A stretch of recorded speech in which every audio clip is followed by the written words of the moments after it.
আমার যুবক ভাইয়ের, আমার বোনেরা, আমার মুফাসসিরিনে কেরামগণ তারা বলেন মানুষের জিন্দেগিটা হলো নদীর স্রোতের মতন। প্রশ্ন করা হলো, হুজুর বুঝলাম না, মানুষের জিন্দেগিটা নদীর স্রোতের মতন কেমন? বলে নদীর স্রোত যখন প্রবাহিত হয়ে যায় তখন যেই জায়গার ভিতরে আঘাতপ্রাপ্ত হয়, বাধাপ্রাপ্ত হয়, সেই জায়গার ভিতরে নদীটা বাঁক নিয়ে যায়, সামনের দিকে আর আগায় না। প্রচন্ড স্রোতের ভিতরে যে জায়গাটার ভিতরে বাধাপ্রাপ্ত হয় সেই জায়গা থেকে আরেক দিকে মোড় নিয়ে যায়। তদ্রূপ মানুষের জিন্দেগিটা হলো বহমান নদীর মতো। এই মানুষগুলির জিন্দেগি মানুষের কথার মাধ্যমে পরিবর্তন হয়ে যায়।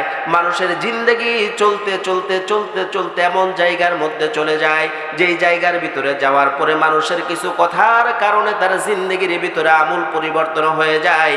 এজন্য আল্লাহ রাব্বুল আলামিন পবিত্র কোরআনুল কারীমের মধ্যে বলেন, ওয়াযাক্কির, তোমরা দিনের আলোচনা করো, দিনের প্রচার করো, প্রসার করো, আমি আল্লাহর বড়ত্বের কথা আলোচনা করো। আল্লাহ কেন করব তোমার আলোচনা? কেন করব তোমার জান্নাতের আলোচনা? কেন করব তোমার জাহান্নামের আলোচনা? কেন করব তোমার আসমানের আলোচনা? কেন করব তোমার দুনিয়ার আলোচনা?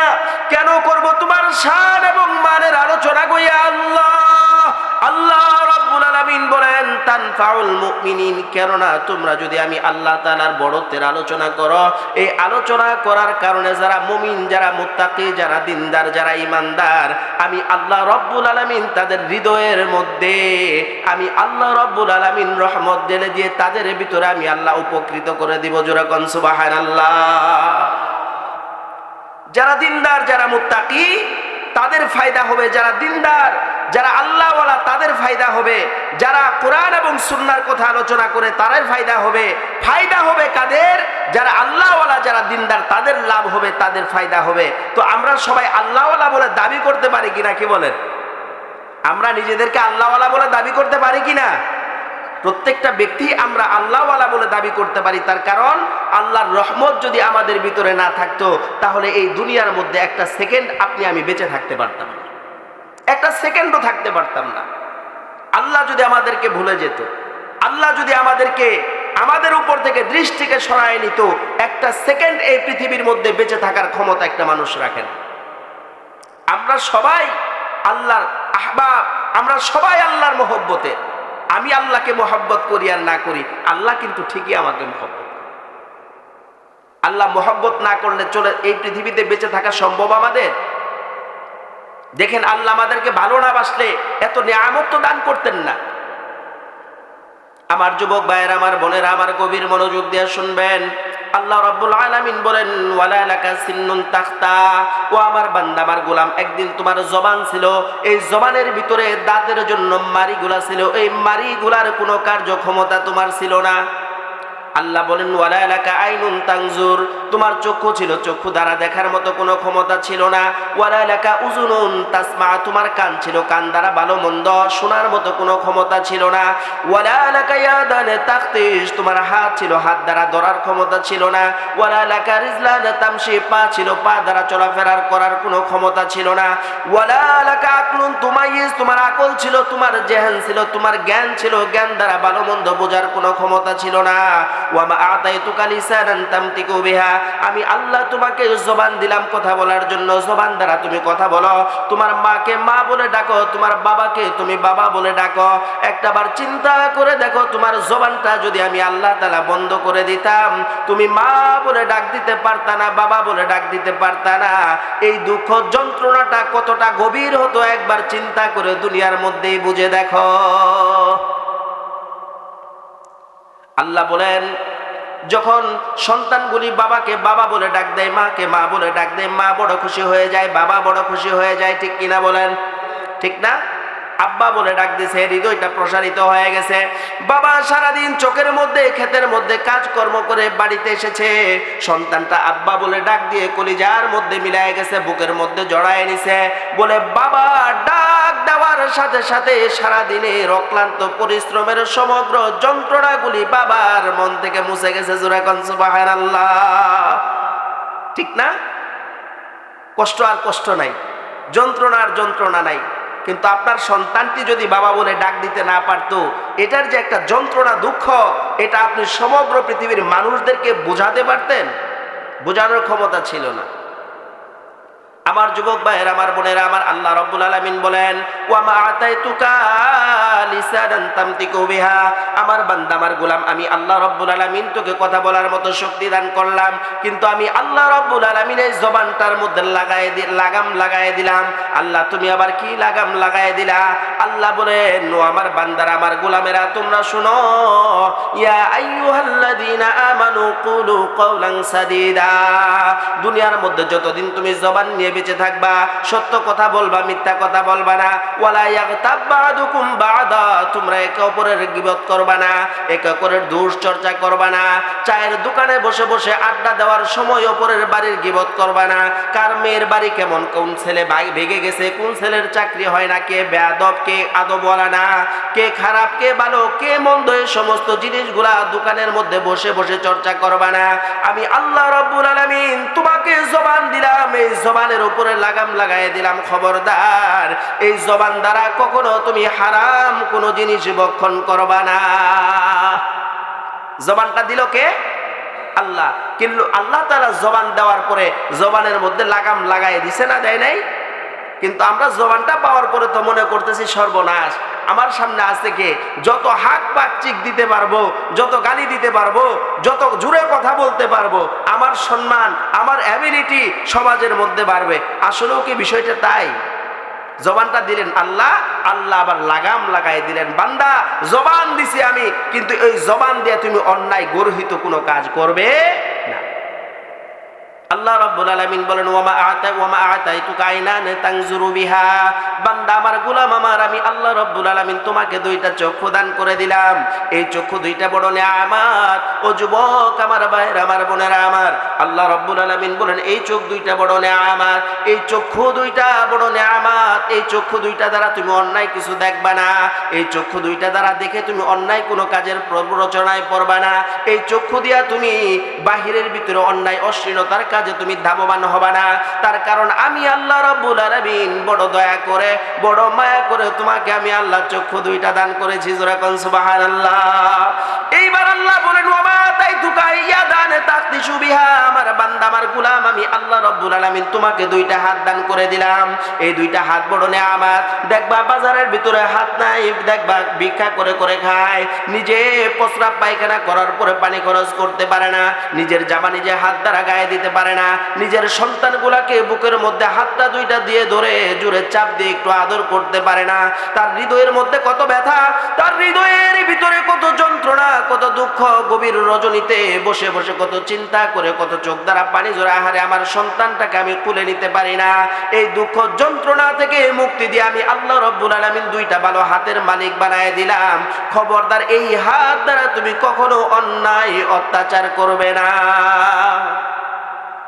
এইবার আল্লাহ রাব্বুল আলামিন বলেন, ও দুনিয়ার মানুষ শোনো, ওয়া মা আতাইতুকা উযুনান তাসমাউ বিহা, আমি আল্লাহ তোমাকে দুইটা কান দিয়ে দিয়েছি। কান দুইটা বড় দামি জিনিস। সমাজের মধ্যে হাঁটলে দেখবেন বদির কত মানুষ পড়ে আছে, কানে শুনতে পাই না। এই যুবকগুলাকে, এই বৃদ্ধগুলাকে জিজ্ঞাসা করে দেখবেন কানে না শোনার কত যন্ত্রণা। যুবক ভাইয়ের আমার, বোনেরা আমার, আল্লাহ রাব্বুল আলামিন দুইটা কান দিলেন কাজের জন্য, কানের জন্য আল্লাহ লাগাম দিয়ে দিয়েছেন। আল্লাহ বলেছেন, গান বাজনা গুলা তোমরা শুনবা না, টিভি ভিসিআর গুলা তোমরা শুনবা না, অমুকের গান ভালো, অমুকের গান ভালো, তমুকের গান ভালো, নানান রকমের আয়োজন আমরা করে থাকি, যাত্রা পালা করে থাকি, ড্যান্স দেখি। যুবক আল্লাহর বান্দারা, নবীর উম্মতেরা, আল্লাহর নবী নিষেধ করে দিয়েছেন, খবরদার এগুলা করা যাবে না। কারণ আল্লাহ রাব্বুল আলামিন তোমাকে আমাকে কান দিয়েছেন, এই কানের জন্য আল্লাহ কাল কিয়ামতের ময়দানে আমার কাছ থেকে হিসাব নেবেন। জোরে কোন ঠিক কিনা? যুবক আমার, ভাইয়েরা আমার, বোনেরা আমার, এবার আল্লাহ রাব্বুল আলামিন বলেন, ওয়া মা আতাইতুকা রিজলান তামশি বিহা, ও দুনিয়ার মানুষ, আমি আল্লাহ তোমাকে দুইটা পাও দিয়ে দিলাম। রাস্তার ভিতরে গেলে দেখবেন কত মানুষের পা নাই, রাস্তার ভিতরে ভিক্ষা করে করে খায়। ও যুবক, আল্লাহর বান্দা, নবীর উম্মত, নিজের খাবার কোনো জিনিস নাই, নিজের চাকরি করার মতো কোনো অ্যাবিলিটি নাই, সে বাজারের ভিতরে যায় মানুষের কাছ থেকে চেয়ে চেয়ে খায়, কারণ তার একটা পা নাই। আমার আল্লাহ বলেন, বান্দা আমার, গোলাম আমার, এই দুইটা পা আমি আল্লাহ রাব্বুল আলামিন তোকে দিলাম। খবরদার, এই দুইটা পা দ্বারা কোনো অন্যায় কাজে অগ্রসর হবে না। যুবক আমার, ভাইয়েরা আমার, বোনেরা আমার, আল্লাহ রাব্বুল আলামিন বলেন, ওয়া মা আতাইতুকা আকলানে তুমাইয়িজু বিহা, আমার বান্দা আমার গোলাম, আমি তোকে সবচাইতে দামি একটা জিনিস দিয়েছি, সেটার নাম হলো ইলম। আমি আল্লাহ রাব্বুল আলামিন তোর মনের ভিতরে তো সুন্দর একটা জেহেন শক্তি দিয়ে দিয়েছি, যে জেহেনের দ্বারা তোর বাবাকে তুই চিনতে পারিস, তোর মাকে তুই চিনতে পারিস, তোর স্ত্রীকে তুই চিনতে পারিস, সমাজের মেম্বার চেয়ারম্যানকে চিনতে পারিস, ছাত্রদেরকে চিনতে পারিস। এটা একটা সুন্দর আকল, সুন্দর বুদ্ধি আমি আল্লাহ রাব্বুল আলামিন তোকে দিয়ে দিয়েছি। যুবক আমার ভাইয়ের, আমার বোনেরা আমার, আপনারা যদি যান জামালপুর স্টেশনে দেখবেন কত পাগল রাস্তার ভিতরে ঘুরে ঘুরে বেড়ায়, মাথার ভিতরে উপর হয়ে গেছে, শরীরের ভিতরে গা হয়ে গেছে, সারা রাত বসায় কামড়ায়, ঠিক কিনা কোন? আছে না নাই? আরে পাগলদের জীবনটা বড় কঠিন। যুবক আমার ভাইয়েরা আমার, প্রচন্ড বৃষ্টি হয়, এক দোকান থেকে আরেক দোকানে যায়, এক বাজার থেকে আরেক বাজারে যায়। এই পাগলগুলি রাস্তার এক প্রান্ত থেকে আরেক প্রান্ত দৌড়ায়, খাবার নাই, বাড়ি নাই, ঘর নাই, মশার কামড় থেকে বাঁচার জন্য মশারি নাই। যুবক আল্লাহর বান্দারা, নবীর উম্মতেরা, ভালো একটা পরিবারের সন্তান, এই সন্তানগুলি পাগল হয়ে গেছে। পাবনা হসপিটালে গেলে দেখবেন কত সুন্দর সুন্দর মানুষ, কত সুন্দর সুন্দর মহিলা, কত সুন্দর সুন্দর যুবক, যাদের মেট্রিকের ভিতরে প্লাস ছিল, ইন্টারমিডিয়েট প্লাস ছিল, সায়েন্সের ছাত্র। আশ্চর্য হয়ে যাবেন, এত জ্ঞানী গুণী ছাত্রগুলা পাগল হয়ে গেছে, পাগল হয়ে রাস্তায় রাস্তায় ঘুরে বেড়ায়। যুবক আল্লাহর বান্দারা, নবীর উম্মতেরা, আল্লাহ বলেন ওয়া মা আতাইতুকা আকলান তুমাইয়িজু বিহা, ওই পাগলদেরকে আমি আল্লাহ পাগল বানাই দিছি, রাস্তাঘাটে ঘুরে ঘুরে বেড়ায়। আর আমি আল্লাহ তোর আকলটাকে ভালো রাখছি, এই আকল দিয়ে সমাজের মধ্যে মেম্বার হয়েছে, চেয়ারম্যান হয়েছে, সমাজের মধ্যে নাম ডাক আছে, হাফেজ হয়েছে, মুফতি হয়েছে, এমপি হয়েছে, মন্ত্রী হয়েছে, মিনিস্টার হয়েছে। এই আকলটার কারণে, বুদ্ধির কারণে আমি আল্লাহ রাব্বুল আলামিন তোকে আকলটাও দান করে দিয়েছি। জোরে কোন সুবহানাল্লাহ। আল্লাহ দিছে কিনা আমাদেরকে? আল্লাহ কোন দিক দিয়ে কম দিছে? এই জিহ্বাটা যে আল্লাহ দিছে, এই জিহ্বাটার ভিতরে 30,000 স্বাদ একত্রে স্বাদ গ্রহণ করতে পারবে এই জিহ্বাটা। চিন্তা করছেন আপনি? কত হাজার? 30,000 স্বাদ যদি জিহ্বার ভিতরে ছাইরে দেন আপনি, ন্যানো সেকেন্ডের ভিতরে এই 30,000 স্বাদ জিহ্বা আলাদা আলাদা করে দেবে। জোরে কোন সুবহানাল্লাহ। এই যে নখগুলা যে উঠতেছে দেখতেছেন, এই নখগুলা প্রত্যেকটা নখের গোড়ায় গোড়ায় একটা করে প্লাস্টিক ফ্যাক্টরি দেওয়া আছে। এই যে লোমগুলা যে উঠতেছে, মাথার চুল বড় হয়, কাটতে হয়, বুরুগুলা বড় হয় না। আল্লাহু আকবার। আল্লাহ যে কত নিয়ামত দান করেছে আমাদের।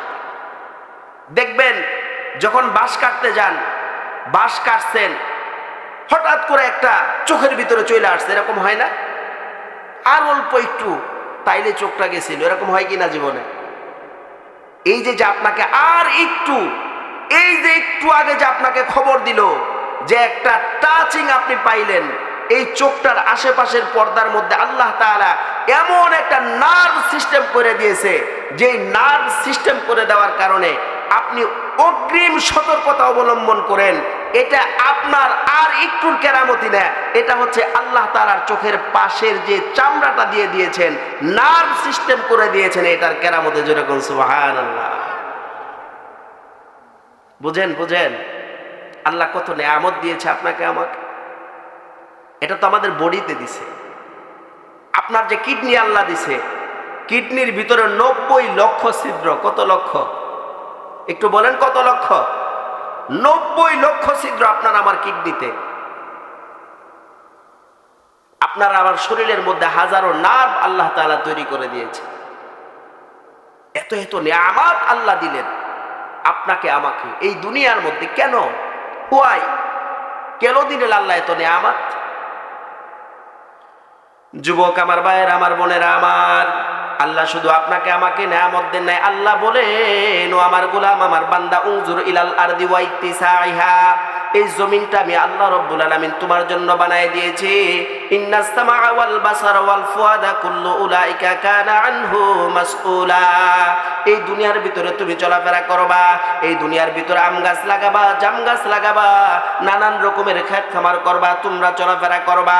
এই জমিনটার ভিতরে এত কুবানো কুবাই, এত মেশিন দেয়, এত হাইলাইটস বিল্ডিং গুলা তৈরি করি, এত খাল কাটি, তারপরও জমিন কোনো প্রতিবাদ করে না।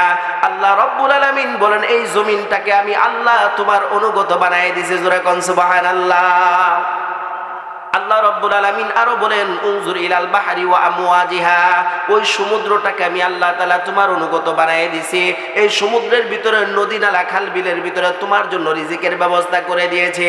মাছ মাছালি নানান রঙের বাহারি রঙের খাবারগুলি আমি আল্লাহ সমুদ্রের মধ্যে তোমার জন্য রেখে দিয়েছে।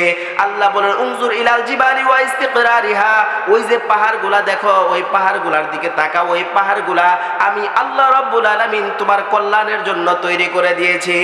ওয়াজআলা খিলালাহাল আনহার, আমি আল্লাহ রাব্বুল আলামিন এই জমিনের ভিতরে বড় বড় বিশাল বিশাল পাহাড়গুলাকে আমি আল্লাহ পুঁতে দিয়েছি, তুমি যেন থাকতে পারো পৃথিবীর মধ্যে। সাগরের মধ্যে বিশাল বিশাল পাহাড়গুলাকে আমি আল্লাহ পেরেকের মতো লোহার মতো আটকে দিয়েছি, যেন পৃথিবীর মধ্যে বসবাস করতে পারো। যুবক আমার ভাইয়েরা আমার বোনেরা আমার, আল্লাহ রাব্বুল আলামিন তিনি আরো বলেন ও আমার গোলাম আমার বান্দা তুমি শুনো, আমি আল্লাহ রাব্বুল আলামিন জমিনকে তোমার অনুগত করে দিলাম, সমুদ্র তোমার অনুগত করে দিলাম, পাহাড়গুলা দ্বারা তোমাকে রক্ষা করলাম। আমার আল্লাহ বলেন উনজুর ইলাস সামাই বিগাইরি আমাদিন তারাউনাহা, আমার বান্দা আমার গোলাম ওই আসমানটার দিকে তাকায় দেখ, ওই আসমানটাকেও আমি আল্লাহ রাব্বুল আলামিন তোর জন্যই প্রশস্ত করে দিয়েছি। যেরকম সুবহানাল্লাহ। আল্লাহ রাব্বুল আলামিন বলেন ওই আসমানটাকে আমি আল্লাহ রাব্বুল আলামিন এত সুন্দর করে বানাইলাম। আল্লাযী খালাকা সাবআ সামাওয়াতিন তিবাকা, আমার গোলাম আমার বান্দা ওই আসমানটাকে আমি রব্বে করিম বারি তাআলা 7 আসমান বানাইলাম, এক আসমান আমি আল্লাহ রাব্বুল আলামিন বানাই নাই। ইন্নাস সামআ ওয়াল বাসারা ওয়াল ফুয়াদা, এই দুনিয়ার মধ্যে তুমি যখন থাকবা এই আসমান দ্বারা আলোকিত করবা, এই আসমান থেকে আলোগুলা নিবা, দুনিয়ার মধ্যে তুমি চলাফেরা করবা, সূর্য দ্বারা উপকৃত হবা, চন্দ্র দ্বারা উপকৃত হবা, দুনিয়ার মধ্যে চলাফেরা করবা। এটা মনে করো না আমি আল্লাহ তোমার কাছ থেকে কখনো হিসাব নিব না। যুবক আমার ভাইয়ের আমার বোনেরা আমার, আল্লাহ রাব্বুল আলামিন তিনি পবিত্র কুরআনুল কারীমের মধ্যে আরো বলেন ও দুনিয়ার মানুষেরা তোমরা শোনো, আমি আল্লাহ ঘোষণা করে দেই, শুনে রাখো, ওই যে তোমরা সূর্যটাকে দেখতেছো এই সূর্যটা আমি আল্লাহই তৈরি করেছি। উনজুর ইলাশ শামসি ওয়া শুআইহা, ওই সূর্যটার ভিতরে আমি আল্লাহ রাব্বুল আলামিন এত উজ্জ্বল প্রদীপমালা দিয়ে দিয়েছি, তোমরা জমিন থেকে যেটার তাপ অনুভব করো। দুনিয়ার মধ্যে গাছ গাছালি তরুলতাগুলি সূর্যের আলো দ্বারা খাবার গ্রহণ করে থাকে। যুবক আমার ভাইয়ের আমার বোনেরা আমার, আল্লাহ বলেন বান্দা এই সূর্যটাকেও আমি আল্লাহ তোর জন্যই তৈরি করেছি। যেরকম সুবহানাল্লাহ। আল্লাহ বলেন খলাকনাস শামসা ওয়াল কামারা ওয়ান নুজুমা, আমি আল্লাহ রাব্বুল আলামিন ওই চন্দ্র সূর্যগুলি আছে আমি আল্লাহ তোমার জন্য তৈরি করেছি। আল্লাহ রাব্বুল আলামিন তিনি আরো বলেন আমার গোলাম আমার বান্দা শুনো, শুধুমাত্র আসমান জমিনটাকে আমি আল্লাহ তাআলা তোমার জন্য তৈরি করি নাই, ওয়ামা বাইনাহুমা পৃথিবীর ভিতরে নবমণ্ডল ভূমণ্ডলের ভিতরে যা কিছু আছে সমগ্র সৃষ্টিগুলো আমি আল্লাহ তোর জন্য বানাইলাম। কিন্তু বান্দা সমগ্র সৃষ্টিগুলাকে আমি আল্লাহ তোর জন্য বানাইছি, কিন্তু বান্দা শুনে রাখ আমি আল্লাহ রাব্বুল আলামিন তোকে বানাইছি আমার শুধুমাত্র ইবাদত করার জন্য। জোরে কোন সুবহানাল্লাহ। সমগ্র পৃথিবী আল্লাহ তৈরি করছে কার জন্য? বান্দার জন্য। আর বান্দা মানুষ আপনাকে আমাকে তৈরি করছেন আল্লাহ তাআলা কার জন্য? ইবাদত করার জন্য। এতক্ষণ ওয়াজ করার মূল উদ্দেশ্য হইল আপনাদেরকে আপনাকে আমাকে আল্লাহ কেন তৈরি করলেন এটা বুঝাবে। বুঝতে পারছেন কথাটা? এখন আসেন, আল্লাহ আপনাকে আমাকে তৈরি করলেন আল্লাহর ইবাদত করার জন্য। এখন আপনি আমি প্রস্রাব পায়খানা করি কি করি না? ওখানে কি সেজদা দেই না যায় সেরা আমরা কাজ সারি? আমরা রাস্তা দিয়ে যখন হাঁটি তখন কি আমরা ওখানে দোয়া করি না আমরা সেজদা দেই? হাঁটতেই থাকি, কি বলেন? ক্ষেতের মধ্যে যখন কাজ করি তখন আমরা ক্ষেতের মধ্যে ধান কাটি, আমরা পাট কাটি, সার দেই, বীজ দেই, ঠিক কিনা বলেন? তাহলে আল্লাহ যদি আমাকে ইবাদত করার জন্য বানায় তাহলে আমি তো দুনিয়ার মধ্যে নানান রকমের কাজ করি, তাহলে ইবাদত হয় কোন জায়গায়? জানার দরকার আছে কিনা? যুবক আমার ভাইয়ের আমার বোনেরা আমার গভীর মনোযোগ দিয়ে শুনবেন। আল্লাহ রাব্বুল আলামিন তিনি আপনাকে আমাকে তৈরি করেছেন একমাত্র আল্লাহ তাআলার ইবাদত করার জন্য, বন্দেগী করার জন্য। আল্লাহ রাব্বুল আলামিন বলেন, ইয়া আইয়ুহান নাস উবুদু রাব্বাকুমুল্লাযী খালাকাকুম, ও আমার বান্দা আমার গোলাম, আমি আল্লাহ রাব্বুল আলামিন তোমাদেরকে তৈরি করেছি একমাত্র আমি আল্লাহর ইবাদত করার জন্য। আল্লাহ বুঝলাম তোমার ইবাদত করার জন্য তৈরি করেছো, তাহলে আমরা কি করব? আমরা তো দুনিয়ার মধ্যে রিজিকের তালাশ করতে হয়, খেতে খামারে কাজকর্ম করতে হয়। ও যুবক, আল্লাহর বান্দা নবীর উম্মত, আল্লাহর নবী সাল্লাল্লাহু আলাইহি ওয়াসাল্লাম তিনি বলেন, সকালবেলা ফজরের নামাজ আদায় করার পরে বান্দা যখন নিজের পরিবার পরিজন বিবি বাচ্চার খাবার দাবার জোগাড় করার জন্য, পরীক্ষার ফিস জোগাড় করার জন্য, ছোট বাচ্চার দুধ জোগাড় করার জন্য, মা বাবার ওষুধের টাকা জোগাড় করার জন্য যখন রিকশাটা নিয়ে রাস্তার ভিতরে বের হয়ে যায়, যোহরের নামাজ আদায় করার ইচ্ছা রাখে, আমার আল্লাহ রব্বুল আলামিন প্রত্যেকটা পেডেলে পেডেলে তার আমলনামায় নেকি লিখে দেন। জোরে কোন সুবহানাল্লাহ। আপনি যখন বিবাহ করছেন, বিবাহ করার পরে আপনার বউর দায়িত্ব পালন করা আপনার জন্য ফরজ। আপনার জন্য কি ফরজ? আপনার সন্তানাদির রিজিকের ভরণ পোষণের দায়িত্ব আপনার উপরে ফরজ। এখন এই যে আপনি রিকশা চালাইতেছেন, আপনি ক্ষেতের মধ্যে সার বিষ দিতেছেন, ধান কাটতেছেন, মূল উদ্দেশ্য ফরজ আদায় করা। ফরজ আদায় করার জন্য যে কাজকর্মগুলি করতেছেন, এই কাজকর্মগুলি যদি হালাল হয় তাহলে আপনার আমল নামায় অটোমেটিক নেকি উঠতে থাকবে। যেরকম সুবহানাল্লাহ। তাহলে আপনি যে একটা কথা বলেন, হুজুর কি করবো, নামাজ কালাম পড়তে পারি না, দেখেন না সারাদিন খালি কাম করি। আসলে আপনি কাম করেন না নেকি করেন? বলেন, নেকি করেন, নেকি অর্জন করতেছেন। হ্যাঁ, কিছুটা ব্যত্যয় আছে। আপনি ওই নেকিগুলি তখন পাবেন যখন ফরজিয়াতকে তরজি দিবেন। ফরজিয়াত বোঝেন? আল্লাহর নবী সাল্লাল্লাহু আলাইহি ওয়াসাল্লাম তিনি বলেছেন হাদিসের মধ্যে, আন্না মান হাফাযা আলা সালাহ, যেই ব্যক্তি 5 ওয়াক্ত সালাত আদায় করবে, নামাজ আদায় করবে, ইকরামাহুল্লাহু তাআলা বিখামসি খিসালিন, আল্লাহ রাব্বুল আলামিন তার আমলনামার ভিতরে 5টা পুরস্কার দান করবেন। জোরে কোন সুবহানাল্লাহ। 1 নাম্বার, আল্লাহ রাব্বুল আলামিন বলেন জিকাল আইশি, আল্লাহ রাব্বুল আলামিন নামাজের বিনিময়ে তোমাকে দুনিয়ার ভিতরে আরাম আয়েশের জিন্দেগি দান করবেন। জোরে কোন সুবহানাল্লাহ। আল্লাহর নবী সাল্লাল্লাহু আলাইহি ওয়াসাল্লাম 2 নাম্বার বলেন ওয়াযাবিল কবর, যে ব্যক্তি আল্লাহ রাব্বুল আলামিনের সালাত আদায় করবে, নামাজ আদায় করবে, আল্লাহ রাব্বুল আলামিন তাকে কবরের কোনো আযাব দিবেন না, কবরের ভিতরে কোনো আযাব হবে না, কোনো কষ্ট দিবেন না। 3 নাম্বার, আল্লাহর নবী বলেন ওয়ায়ুতিহিল্লাহু তাআলা কিতাবাহু বিয়ামিনিহি, হাসরের ময়দানে আল্লাহ তাআলা ডান হাতে আমলনামা দিবেন। 4 নাম্বার, আল্লাহর নবী বলেন ওয়ায়ামুরু আলা সিরাতিকাল বারকি, আল্লাহ রাব্বুল আলামিন ওই বান্দাকে পুল সিরাতের পুলটাকে বিজলির আকারে পার করে দিবেন। 5 নাম্বার, আল্লাহর নবী বলেন ওয়ায়াদখুলুল জান্নাতা বিগাইরি হিসাবিন, যারা দুনিয়ার ভিতরে 5 ওয়াক্ত নামাজ আদায় করবে মনোযোগ সহকারে, আল্লাহ রাব্বুল আলামিন হাসরের ময়দানে তাকে বিনা হিসাবে জান্নাত দান করবেন। জোরে কোন সুবহানাল্লাহ। এখন আজকের যদি আপনি দুনিয়ার ভিতরে 5 ওয়াক্ত নামাজ আদায় না করেন, তাহলে আপনাকে 15টা মুসিবত দেওয়া হবে। কয়টা? বলেন কয়টা মুসিবত? 1 নাম্বার মুসিবত তুনুজাউল বারকাতু মিন উমরিহি, আল্লাহর নবী বলেন 1 নাম্বার মুসিবত দুনিয়ার ভিতরে আল্লাহ রাব্বুল আলামিন যারা নামাজ আদায় করবে না তাদেরকে আল্লাহ তাআলা দিবেন, সেটা হলো জিন্দেগির বরকত, হায়াতের বরকত আল্লাহ রাব্বুল আলামিন নষ্ট করে দিবেন। জোরে কোন নাউজুবিল্লাহ। হায়াত আছে, বরকত নাই। যেই জায়গার মধ্যে যান সেই জায়গার ভিতরে যন্ত্রণা, যে জায়গার ভিতরে যান সেই জায়গার ভিতরে কামিয়াবি নাই, লস খান। তার কারণ হলো আল্লাহ রাব্বুল আলামিন আপনার হায়াত নামক জিনিসের ভিতর থেকে বরকতটাকে উঠায় নিছে। 2 নাম্বার, আল্লাহর নবী বলেন সীমাহু মিন ওয়াজহিহি সালিহিন, যেই ব্যক্তি দুনিয়ার ভিতরে নামাজ আদায় করবে না, ফেরেন লাভলি মাখো, গার্নিগার মাখো, যত রকমের উপটান ফেস ওয়াশ তুমি দাও না কেন, তোমার চেহারার সৌন্দর্য থাকবে না, থাকবে না। কারণ যারা নামাজি তাদের চেহারার মধ্যে আমার আল্লাহ নূর দান করে দেন। যারা দুনিয়ার ভিতরে নামাজ আদায় করবে না তাদের চেহারার ভিতরে জান্নাত জান্নাতের নূর থাকবে না, ইসলামের নূর থাকবে না। আল্লাহর নবী বলেন একজন মুমিনের চেহারার মধ্যে যে নূর থাকবে, নামাজ পড়ার কারণে যারা পড়বে না তাদের চেহারার ভিতরে কোনো নূর থাকবে না। জোরে কর নাউজুবিল্লাহ।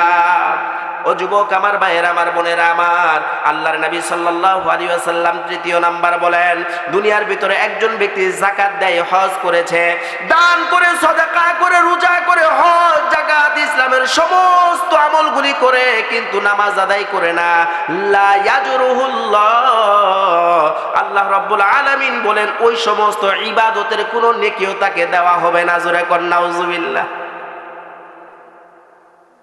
বানায় বলতেছি না, হাদিস বলতেছি।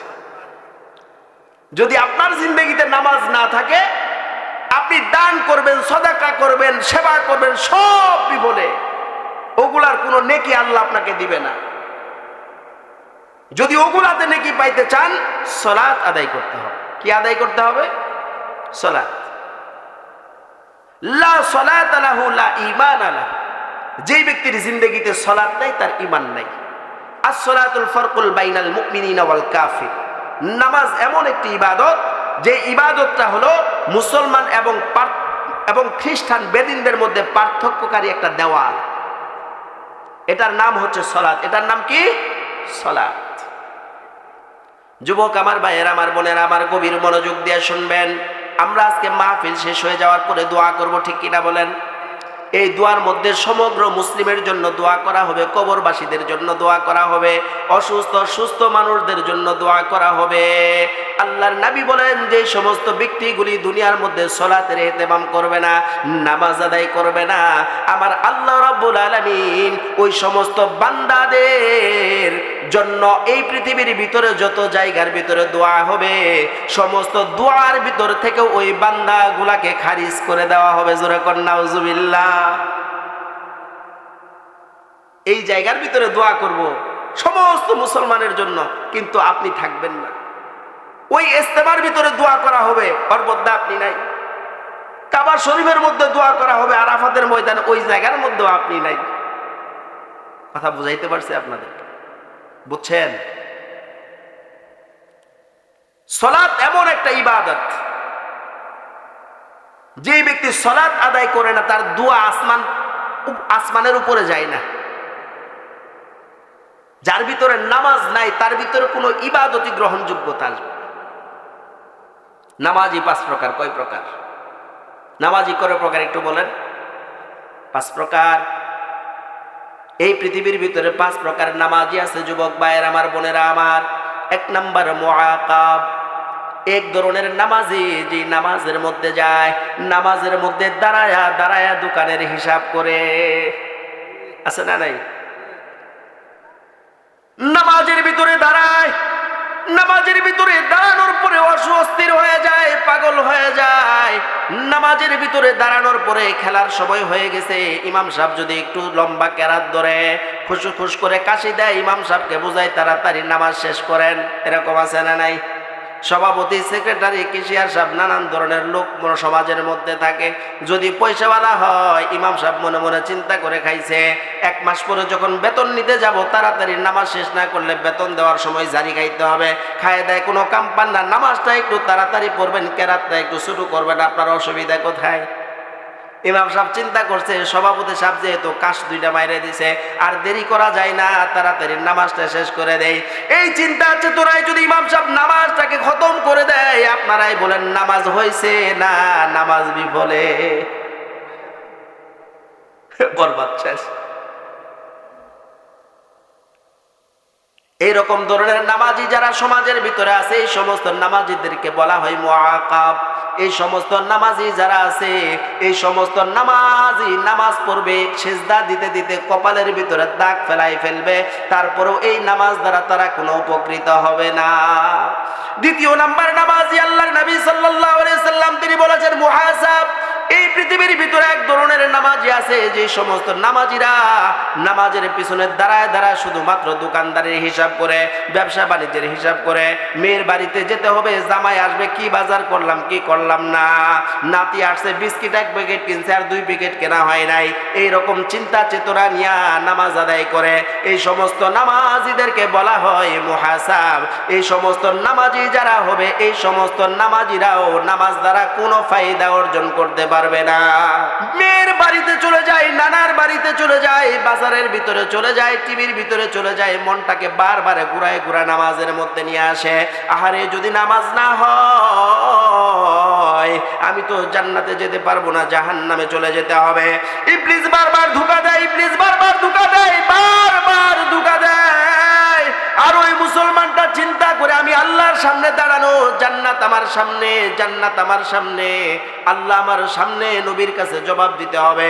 চিন্তা চেতনা করে করে যখন নামাজ আদায় করে, আমার আল্লাহ রাব্বুল আলামিন বলেন, যুদ্ধের ময়দানে গিয়া কাফের বেঈমান মুশরিকদের সাথে জিহাদ করলে যেই পরিমাণ নেকি হবে তাদেরকে মুজাহিদ বলা হবে, শহীদ হয়ে গেলে গাজী বলা হবে, শহীদ হয়ে গেলে তাদেরকে শহীদ বলা হবে। আমার আল্লাহ রাব্বুল আলামিন তিনি এই সমস্ত নামাজিদেরকে মুজাহিদ নামাজি, গাজী নামাজি, এই সমস্ত নামাজি জিহাদকারীর সমতুল্য নেকি অর্জন করবে। যেরকম সুবহানাল্লাহ। এই ধরনের নামাজি যারা হবে, আল্লাহর নবী বলেন আসসালাতু তানহা আনিল ফাহশাই ওয়াল মুনকার। এই সমস্ত নামাজি যারা সমাজের মধ্যে হবে, এই সমস্ত নামাজি সুদ খেতে পারবে না, ঘুষ খেতে পারবে না, রিলিফের টাকার গমগুলি চুরি করে খেতে পারবে না, ওই মেম্বার পরিষদ চেয়ারম্যান পরিষদের রিলিফের কার্ড চুরি করতে খেতে পারবে না, বয়স্ক ভাতা বিধবা ভাতার কার্ডগুলো উধাও হয়ে যায়। ওই যে দেখবেন এলাকার ভিতরে মা বোন গুলা স্বামী নাই, স্বামী মারা গেছে, সন্তান নাই, মানবেতর জীবন যাপন করে এই সমস্ত লোকদের টাকাগুলি মেরে খাওয়ার লোকেরও কিন্তু অভাব নাই। কথা কোন ঠিক কিনা? আছে না নাই? কেন খায়? যুবক আমার ভাইয়ের, আমার বোনেরা আমার, এলাকার মধ্যে সুদের কারণে এখন আর কথা বলা যায় না, ঠিক না? আপনি একটা বিপদে পড়ছেন, আপন মায়ের পেটের ভাই 10,000 টাকা হাওলাত চাইছেন নাই, ছেলেকে বিদেশে পাঠাবেন, ভাই 2 লাখ টাকা হাওলাত দে, ব্যাংকের মধ্যে পড়ে থাকবে, ব্যাংকের মধ্যে বাচ্চা দিবে, ডিম ফুটবে, তারপরও আপনাকে 2 লক্ষ টাকা দিবে না। যদি বলেন বাড়ির ভিতর থেকে 2% জমি বিক্রি করবে, বলে টাকা কত দরকার বল, আমার কাছে টাকার অভাব নাই। খালি যদি একটু খবর পাইছে যে ভাই জমি বিক্রি করার সম্ভাবনা আছে, দেখবেন ঈদের দিন, ঈদের বাজার আইসা পড়ছে, সেমাই, চিনি, মিষ্টি, অথচ বিপদে পড়ছেন, 10টা টাকা দিয়ে উপকার করার মতো কেউ নাই। কেন ভাই? কারণ তার ভিতরে নামাজ নাই। কি নাই? নামাজ মানুষকে মানুষ হতে সহায়তা করে। প্রতিদিন 5 বার যদি আপনি নামাজের মধ্যে দাঁড়ায়া আপনার জিন্দেগির হিসাব মিলান, এটা অন্যায়, এটা নেই, এটা অন্যায়, এটা নেই, এটা অন্যায়, এটা নেই, প্রতিদিন যদি 5 বার হিসাব মিলান, তাহলে আপনার দ্বারা 1 দিন, 2 দিন, 3 দিন, 5ম দিন, 6ষ্ঠ দিন, 7ম দিনের পরে অন্যায় করা সম্ভব না। কারণ নামাজের ভিতরে যখন আপনি অ্যানালাইসিস করবেন এটা অন্যায়, এটা ন্যায়, তখন এর একটা প্রভাব আপনার হৃদয়ের মধ্যে ঢুকে যাবে। এই জন্য আল্লাহর নবী বলেন আসসালাতু তানহা আনিল ফাহশাই ওয়াল মুনকার। নামাজ এমন একটা ইবাদত, তোমাকে অন্যায় কাজ থেকে বিরত রাখবে, সুদ খাওয়া থেকে বিরত রাখবে, ঘুষ খাওয়া থেকে বিরত রাখবে, গালাগালি করা থেকে বিরত রাখবে, গীবত থেকে বিরত রাখবে। কিন্তু ওই নামাজি বিরত থাকতে পারবে, ওই নামাজি ভালো হতে পারবে যেই নামাজি নামাজের মধ্যে দাঁড়ানোর পরে শয়তানের সাথে জিহাদ করে করে নামাজ পড়ে। যেরকম সুবহানাল্লাহ। যুবক আমার ভাইয়েরা, আমার বোনেরা আমার, আল্লাহর নবী সাল্লাল্লাহু আলাইহি ওয়াসাল্লাম তিনি এই সমস্ত নামাজের ব্যাপারে বলেছেন, এই ধরনের নামাজি যারা হবে, আরেক শ্রেণীর নামাজ আছে সলাতুল আউলিয়া। সলাতুল আউলিয়া যখন আল্লাহর কিছু কিছু দুনিয়ার মধ্যে বান্দা আছে, এই সমস্ত বান্দাগুলি যখন নামাজের মধ্যে দাঁড়ায় যায়, নামাজের মধ্যে দাঁড়ানোর সাথে সাথে আল্লাহ নেকি দেওয়া শুরু করে দেয়। নামাজের মধ্যে যাওয়ার পরে আল্লাহ ব্যতীত আর কোনো কিছু তার নজরের মধ্যে আসে না, আল্লাহ ব্যতীত সে আর কোনো কিছুই চোখে দেখে না, শুধু আল্লাহ আল্লাহ আল্লাহ আল্লাহ। নামাজের মধ্যে চলে গেছে, নামাজের নিয়ত বাঁধেছে আল্লাহু আকবার। নিয়তটা বাঁধার সাথে সাথে দুনিয়া দুনিয়ার সমগ্র চিন্তা চেতনা ছুটে গেছে, এই রকম নামাজি যারা হবে তার তো কোনো কথাই নাই। এই সমস্ত নামাজ হলো সলাতুল আউলিয়া। এই পৃথিবীর মধ্যে আল্লাহর কিছু কিছু বান্দা আছে, যে সমস্ত বান্দারা এই ধরনের নামাজ আদায় করেন, জোরে কোন সুবহানাল্লাহ। আবার আছে সলাতুল আম্বিয়া, নবীদের নামাজ। নবীদের নামাজ আর আউলিয়াদের নামাজ এক না। নবীরা যখন নামাজ আদায় করে তখন তাদের কাছে সব কিছু ওপেন হয়ে যায়। যারা সলাতুল আউলিয়া আদায় করে নামাজে ঢোকার সাথে সাথেই আল্লাহ রাব্বুল আলামিনের দিদার যেন শুরু হয়ে যায়। আল্লাহ তাআলা আসমানের দরওয়াজাগুলি খুলে দেয়, বৃষ্টির মতো তাদের উপরে নেকি ঝরতে থাকে। আর এক শ্রেণীর নামাজের কথা, যাদের কথা বললাম, সলাতুল মুকাফফার, ক্ষমাপ্রাপ্তদের নামাজ। ওই যে একটু আগে শয়তানের সাথে জিহাদ করে করে নামাজ আদায় করে এলা হলো সলাতুল মুকাফফার। আল্লাহ রাব্বুল আলামিন যদিও নামাজের ভিতরে দোকানের কথা মনে হয়, বাজারের কথা মনে হয়, সিনেমা টিভির কথা মনে হয়, আমার আল্লাহ বলেন ওই বান্দাটা মন চলে গেছে ঘুরায় আনার কারণে আমি আল্লাহ রাব্বুল আলামিন তাকে নামাজের নেকি দান করব। শুধু তাই নয়, নামাজের ভিতরে যে অন্যায়গুলি হয়েছে এবং বিগত নামাজে আর আগে যে ফজরের নামাজ পড়ার পরে জোহরের নামাজ পর্যন্ত যে ছোট ছোট গুনাহগুলি করেছে, এই নামাজ এই রকম ভাবে আদায় করার কারণে আমি আল্লাহ রাব্বুল আলামিন ওই ব্যক্তির জিন্দেগির গুনাহগুলোকেও ক্ষমা করে দিব, জোরে কোন সুবহানাল্লাহ। তাহলে আপনি যত ইবাদত করেন, সমস্ত ইবাদতের মূল কি? সমস্ত ইবাদতের মূল কি? নামাজ। নামাজ যদি আপনি আদায় না করেন তাহলে আপনার কোনো ইবাদত আল্লাহর দরবারে মাকবুলিয়ত পাবে। এটা এমন একটা ইবাদত, এই নামাজের মাধ্যমেই তো সাহাবারা হয়েছেন। এই নামাজই তো তাদেরকে ভালো বানাইছে। কিন্তু উম্মতের ভিতরে আজকে নামাজ নাই। দেখেন, গভীর মনোযোগ দিবেন। বিরক্ত হইতেছেন আপনারা? আমার যুবক ভাইয়ের, আমার বোনেরা, আমার আল্লাহ রাব্বুল আলামিনের কাছে মৃত্যু কামনা করা নিষেধ। আল্লাহর কাছে কখনো এই কথা বলা যাবে না, আল্লাহ তুমি আমাকে মরণ দাও, এই কথা কখনো বলা যাবে না। আল্লাহর রাসূল নিষেধ করেছেন। আল্লাহর নবীর একজন সাহাবা ছিলেন, নাম ছিল যায়েদ বিন হারেসা। আল্লাহর নবী সাল্লাল্লাহু আলাইহি ওয়াসাল্লাম একদিন হারেসাকে ডাকলেন, ও হারেসা তুমি শুনো। ইয়া রাসূলুল্লাহ বলেন, আল্লাহর নবী বলতেছেন, আইয়ুতফিয়া আন উমরিকা আলাইকা জামান। ও হারেসা, তুমি ওই জমানা আসার আগে আল্লাহ রাব্বুল আলামিনের কাছে তুমি মৃত্যু কামনা করবা। ইয়া রাসূলুল্লাহ, ইয়া হাবিবাল্লাহ, কোন জমানা আসার আগে? আল্লাহর নবী সাল্লাল্লাহু আলাইহি ওয়াসাল্লাম বললেন, ওই জমানা। ইয়া রাসূলুল্লাহ, কোন জমানা? আল্লাহর নবী বলেন, এমন একটা জমানা অচিরেই এই পৃথিবীর মধ্যে আসবে, যেই জমানার ভিতরে কলিলুন উলামাউহু কাসিরুন খুতাবা। এই দুনিয়ার ভিতরে আলেম উলামা অনেক হয়ে, বক্তা অনেক হবে, আলোচনা করার লোকের অভাব হবে না, কিন্তু আমল করনেওয়ালা পাওয়া যাবে না।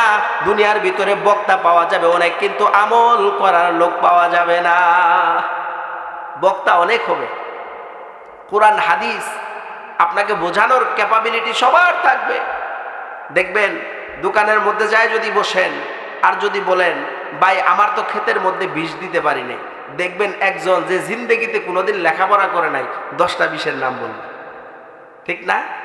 ভাই আমার তো মাথা ব্যথা করতেছে, একজনে কব নাপা খাও, একজনে কব নাপা এক্সট্রা খাও, একজনে কব অমুক গাছের গোড়া সেচে রস খাও। সব ডাক্তার। এই জন্য আল্লাহর নবী বলেন, কাসিরুন খুতাবাউহু কলিলুন উলামা। এমন একটা জমানা আসবে, যেই জমানার ভিতরে এই পৃথিবীর ভিতরে বক্তা পাওয়া যাবে অনেক, বলার লোক পাওয়া যাবে অনেক, কিন্তু কাজ করার লোক পাওয়া যাবে না, আমল করার লোক পাওয়া যাবে না।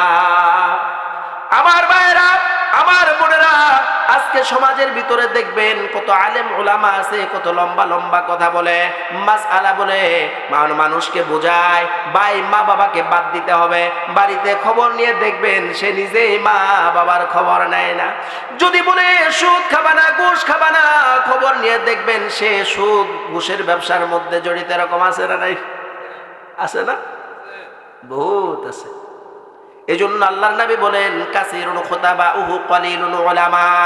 বক্তা পাওয়া যাবে অনেক, মিম্বারের মধ্যে বসলে কি বলবে না বলবে হুঁশ থাকে না, কিন্তু আসলেও আমল করার বেলায় বড় দুর্বল।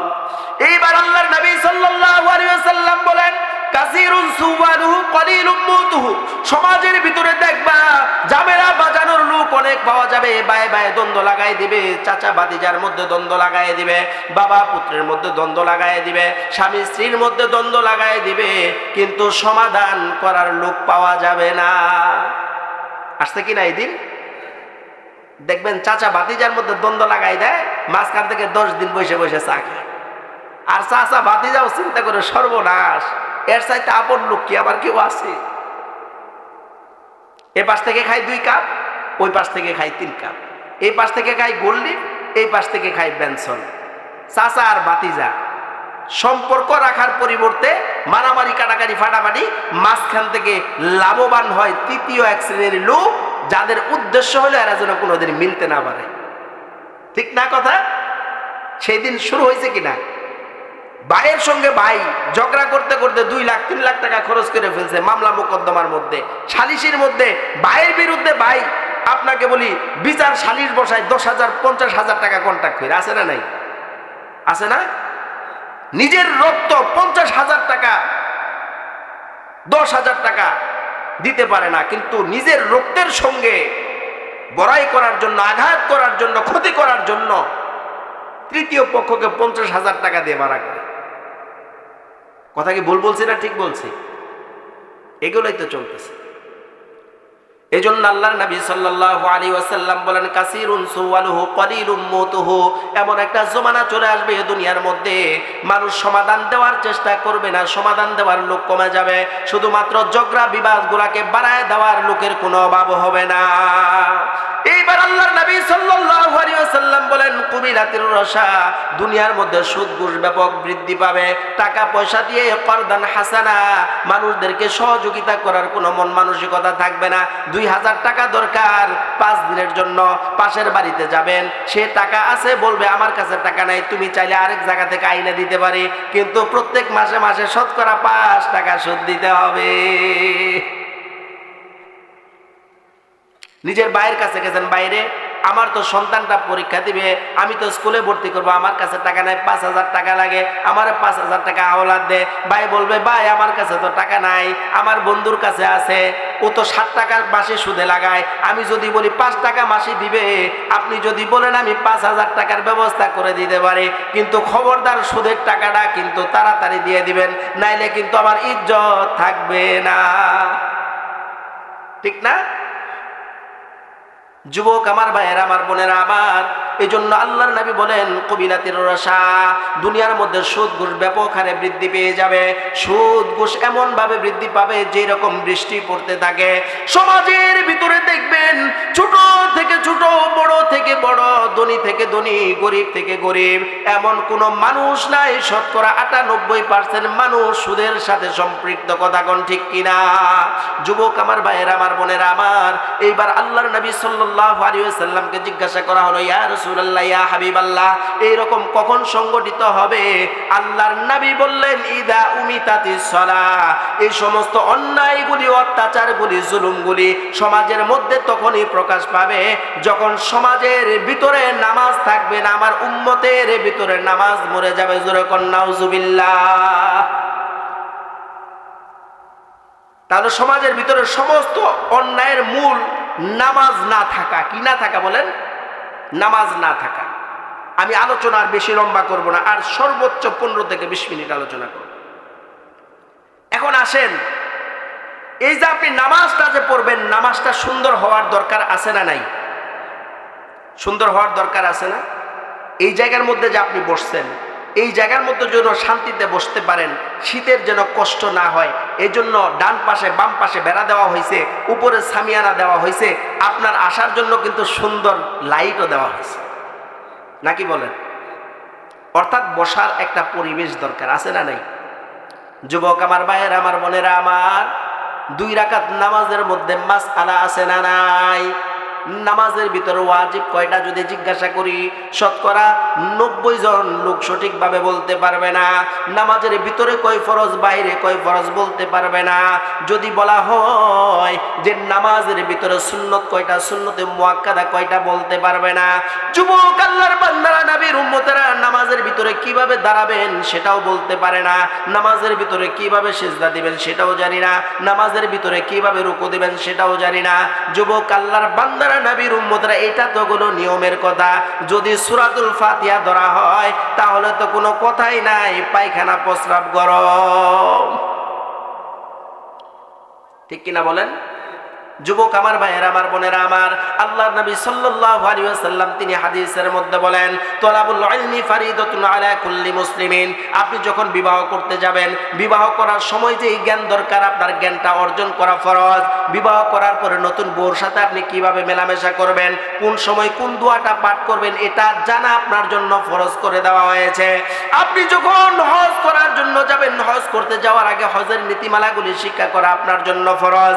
আপনি যখন বাড়ির ভিতরে ঘর তুলবেন, ঘর তৈরি করতে কিভাবে ঘর তৈরি করবেন, সুন্নত তরিকা কি, এটা আপনার জন্য জানা ফরজ। আপনি যখন আপনার সন্তানটাকে বিয়ে করাবেন, সন্তানটাকে বিয়ে করানোর আগে ডিজে গান বাজাইতে পারবেন কি পারবেন না, বিয়ের মধ্যে ছেলে মেয়ে একত্রিত হয়ে নাচতে পারবেন কি পারবেন না। আপনি যখন বিয়ের ভিতরে যাবেন, বিয়ে যখন করাতে যাবেন, বিয়ের ভিতরে আপনি 3 দিন পর্যন্ত মাইক বাজাবেন, ডেক সেট বাজাবেন, এটা বাজাতে পারবেন কি পারবেন না। মেয়ের বাড়িতে ডিমান্ড করবেন ফ্রিজ দিতে হবে, মেয়ের বাড়িতে ডিমান্ড করবেন যৌতুক দিতে হবে 3 লাখ। আমার ছেলে বড় সুন্দর, আমার ছেলেকে বড় কষ্ট করে করে লালন পালন করছি, 5 বছর পর্যন্ত লেকটুজন 1 2 3 খাওয়াইছি, লক্ষ লক্ষ টাকা খরচ করছে। আপনার ছেলেকে আপনি পালছেন, যেই ব্যক্তি মেয়েটাকে আপনাকে দিবে সেই ব্যক্তিও মেয়েটাকে লালন পালন করছে। কথা কোন ঠিক কিনা? ঠিক না? ও যুবক আল্লাহর বান্দারা, নবীর উম্মতেরা, এই যে আপনি মেয়েটাকে বিবাহ করাবেন, ছেলেটাকে বিবাহ করাবেন, এই বিবাহ করার আগে এই সমস্ত নীতিমালাগুলি আপনার জন্য জানা ফরজ। যুবক আল্লাহর বান্দা, নবীর উম্মত, আপনার মা আছে, আপনার বাবা আছে, মা বাবার সাথে আপনি জুড়ে কথা বলতে পারবেন কি পারবেন না, মা বাবার সাথে কিভাবে আচরণ করবেন, মা বাবার সাথে ভালো ব্যবহার করবেন কি করবেন না, এটা আপনার জন্য জানা ফরজ। আপনার 2 জন বড় ভাই আছে, বড় ভাইয়ের সাথে কিভাবে আচরণ করবেন, ধমক দিতে পারবেন কিনা, গালি দিতে পারবেন কিনা, এটা আপনার জন্য জানা ফরজ। আপনি একজন বউ হয়েছেন, আপনার শাশুড়ি আছে, আপনার দেবর আছে, আপনার বাসুর আছে, তাদের সাথে কি আচরণ করবেন কি করবেন না, ইসলাম কি বলে এটা জানা আপনার জন্য ফরজ। কিন্তু আপনি তো সলিমুল্লাহ খান মাথার ভিতরে টুপি দিয়ে ঘুরে বেড়ান, আপনার এই সমস্ত জিনিসের খবর নাই, আর মনে মনে চিন্তা করেন জানি না, কোনো অসুবিধা নাই। যারা জানে তাদের অসুবিধা বেশি, আমি জানি না এই জন্য মানি না, আল্লাহ আমারে ক্ষমা করবেন। আল্লাহ বলেন এত সোজা না, এত কি না সোজা না। আমরা মনে মনে চিন্তা করি যারা জানে তারা ডাবল গুনাহ করছে, আর যারা জানে না তারা একটা গুনাহ করছেন না। যুবক আল্লাহর বান্দারা, নবীর উম্মতেরা, আপনার জন্য ফরজ করা হয়েছিল, আপনি শিখেন নাই, আপনি জানেন নাই, আপনি বুঝেন নাই। এই জন্য আল্লাহ রাব্বুল আলামিন আপনাকে কাল কিয়ামতের ময়দানে প্রশ্ন করবেন। আল্লাহর নবী বলেন, মা তাজালু কদামা আবদিন হাত্তা ইসআলু আন আরবাঈন। হাসরের ময়দানে আপনি যখন উদিত হবেন, আপনাকে 4টা প্রশ্নের জবাব দিতে হবে। 4টা প্রশ্নের জবাব ব্যতীত আপনার পা তুলতে পারবেন না। 4টা প্রশ্নের জবাব দেওয়ার আগ পর্যন্ত আপনি ঘাড়টাকে ফিরাতে পারবেন না। 4টা প্রশ্নের জবাব দেওয়ার আগ পর্যন্ত ওই হাসরের ময়দানে আপনি কোন রকমের কোনো কার্যক্রম পরিচালনা করতে পারবেন না। পাথরের মতো আপনি জমে যাবেন। ইয়া রাসূলুল্লাহ, ইয়া হাবিবাল্লাহ, 4টা প্রশ্নের জবাব কি দিতে হবে? আল্লাহর নবী বলেন, আন উমরিকা ফিমা আফনাহু। তোমার হায়াতে জিন্দেগি আল্লাহ দিয়েছিলেন, এই হায়াতে জিন্দেগিটা তুমি কোন কাজে খরচ করলা? এই হায়াতে জিন্দেগিটা তুমি কিভাবে সাজাইলা? এই হায়াতে জিন্দেগির ভিতরে তোমার জিন্দেগিটা তুমি কিভাবে পরিচালিত করলা? তোমার কাছে মমতাজের গান বড় ভালো লাগে, তুমি মমতাজের কাটিং এ চুলগুলা রাখলা। তোমার কাছে লিওনেল মেসি বড় ভালো লাগে, লিওনেল মেসির মতো তুমি চুলগুলাকে রাখলা, সেই রকম ভাবে হাঁটা চলা করলা।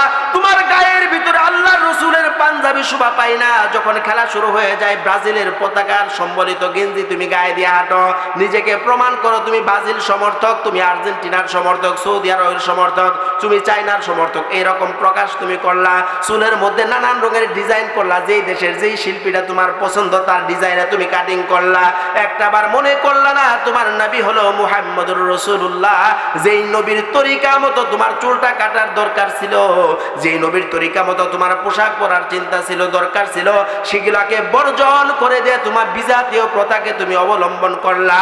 জিন্দেগি বড় দামি জিনিস, এই জিন্দেগি একবার চলে গেলে আর এই জিন্দেগি ফিরে আসবে না, এই জন্যই জিন্দেগিটার হিসাব তোমাকে আল্লাহর কাছে দিতে হবে। তুমি যেই হও না কেন, হও না তুমি বড় লোক, হও না তুমি গরিব, হও না তুমি ঢুলি, হও না তুমি কুলি, হও না তুমি মুচি, হও না তুমি আলেম ওলামা, হও না তুমি মুফতি, হও না তুমি সমাজের সবচাইতে বড় লোক, হও না তুমি সমাজের সবচাইতে নিচু লোক, যেই হও না কেন হাসরের ময়দান আন উমরিকা ফিমা আফনাহু, তোমার হায়াতে জিন্দেগি কিভাবে তোমার 3.5 বডিটাকে তুমি পরিচালনা করলা, সেটার হিসাব দেওয়ার আগ পর্যন্ত হাসরের ময়দানে তুমি একটা পাও তুলতে পারবা না। বুঝাইতে পারছি আপনাদেরকে? দ্বিতীয় নাম্বার, আল্লাহর নবী সাল্লাল্লাহু আলাইহি ওয়াসাল্লাম বলেন ওয়ান শাবাবি ফিমা আবলাহু, তুমি যৌবন বয়স পরার বাড়ির মুরগি চুরি করে করে পিকনিক করলা, এরকম আছে না নাই? আছে না? 4টা-5টা মিল হয়, কার বাড়িতে ডাবগুলা সুন্দর বড় বড় দেখা যায়, আজকের ডাব খাইতে হবে, অমুকের বাড়িতে বড় বড় মুরগা পাওয়া যায়, মুরগা খাইতে হবে, অমুকের বিলের ভিতরে সুন্দর সুন্দর মাছ আছে, পুকুরের মধ্যে রাত্রিবেলায় ঘুমায় থাকে, মাছ চুরি করে খাইতে হবে। ও যুবক, আল্লাহর বান্দারা, নবীর উম্মতেরা, আল্লাহর নবী বলেন ওয়ান শাবাবিহি ফিমা আবলাহু, ও যুবকরা গভীর মনোযোগ দিয়ে শুনবা, তোমার যৌবন বয়সটা আল্লাহর কাছে বড় দামি। যৌবন বয়সে যারা ইবাদত করবে, বৃদ্ধ বয়সে যদি ইবাদত করতে নাও পারে, আমার আল্লাহ তাআলা ঘরে বসায়া বসায় পেনশন দিবে। জোরে কোন সুবহানাল্লাহ। যুবক আমার ভাইয়ের, আমার বোনেরা আমার, এই জন্য ওয়ান শাবাবি ফিমা আবলাহু, ও যুবক যৌবন বয়সে ইবাদত করতে হবে। কথায় কথায় এসে যায়, আপনারা তো বেজার হবেন। আল্লাহর নবী বলেন এই পৃথিবীটা আল্লাহ 4 কারণে ধ্বংস করে না। কয় কারণে বলেন? 4 কারণে ধ্বংস করে না। আল্লাহর নবী সাল্লাল্লাহু আলাইহি ওয়াসাল্লাম বলেন এই পৃথিবীটার ভিতরে গুনার বোঝাটা এমন হয়ে গেছে, আল্লাহ ধ্বংস করে দিতেন এই পৃথিবীটা। প্রতিদিন আল্লাহর কাছে জমিন দোয়া করে, আলা কুল্লা ইয়াউমিন ওয়াল আরদু আনতাস্তাআদিলু রাব্বা, আল্লাহ আমাকে অনুমতি দাও, আমি পৃথিবীবাসীদেরকে ধ্বংস করে দিব, আদম সন্তানকে ধ্বংস করে দিব। আল্লাহ বলেন কিভাবে ধ্বংস করবি? জমিনকে আল্লাহ প্রশ্ন করে, জমিন আল্লাহর কাছে জবাব দেয় আনআরতা লিয়া ইবনে আদম ফি বাতনি, আমি এমন ভাবে ভূমিকম্প দিব, ভূমিকম্পর কারণে মাটিগুলা ফেটে চৌচির হয়ে যাবে, আর পৃথিবীর ভিতরে যত মানুষগুলা আছে আমার পেটের মধ্যে আমি ঢুকায় দিব। জোরে কোন নাউজুবিল্লাহ। প্রতিদিন আল্লাহর কাছে দরখাস্ত করে, আলা কুল্লা ইয়াউমিন ওয়াল বাহরু আনতাস্তাদিলু রাব্বা, প্রতিদিন আল্লাহর কাছে সাগর সমুদ্রগুলি আল্লাহর কাছে দোয়া করে, আল্লাহ তুমি অনুমতি দিয়ে দাও, আমি আদম সন্তানগুলাকে ধ্বংস করে দিব। আল্লাহ বলে কিভাবে ধ্বংস করবি? আল্লাহ রাব্বুল আলামিনকে এই সমুদ্র জবাব দেয় লা আগরাকাতকা ফি কারিহা, পৃথিবীর এক প্রান্ত থেকে এমন জলোচ্ছ্বাস দিব, এক পাশ থেকে শুরু করব আরেক পাশে সব নিয়ে নামায় দিব। আল্লাহ বলেন উতরুক ওয়ালাকা আজাল, একটু থাম, কেন ধ্বংস করতে চাস? আল্লাহর কাছে প্রতিদিন ফেরেশতারা আল্লাহর কাছে প্রশ্ন করে, আলা কুল্লা ইয়াউমিন ওয়াল মালাইকাতু আনতাস্তাদিলু রাব্বা, আল্লাহ আমাকে অনুমতি দিয়ে দাও, আমি আদম সন্তানগুলাকে ধ্বংস করে দিব। আল্লাহ বলেন কেন ধ্বংস করবি? কিভাবে ধ্বংস করবে? আল্লাহর কাছে ফেরেশতারা জবাব দেয়, আল্লাহ আমি তার নিঃশ্বাসের জায়গাটাকে এমন ভাবে একটা চিপ দিয়ে দিব, সেকেন্ডের মধ্যেই তারা মারা যাবে। যুবক আল্লাহর বান্দারা, নবীর উম্মতেরা, আল্লাহ বলেন উতরুক ওয়ালাকা আজাল, না ধ্বংস করা যাবে না, আমি তাদেরকে একটা নির্দিষ্ট হায়াত দিয়ে দিয়েছি, হায়াত পর্যন্ত তাদেরকে পৌঁছাইতে দে। এইবার চোখ আল্লাহর কাছে দরখাস্ত করে, আল্লাহ তুমি অনুমতি দাও, আমি তাদেরকে আর দৃষ্টি শক্তি দেখার ক্ষমতা দিব না। আল্লাহ বলেন কেন? তখন চোখ জবাব দেয় ও আল্লাহ রব্বাল আলামিন মালিক আল্লাহ ইয়ানজুরু বিআইনিকা ওয়া ইয়াসিক, তোমার দেওয়া চক্ষু দ্বারা তারা দেখে তোমার নাফরমানি করে।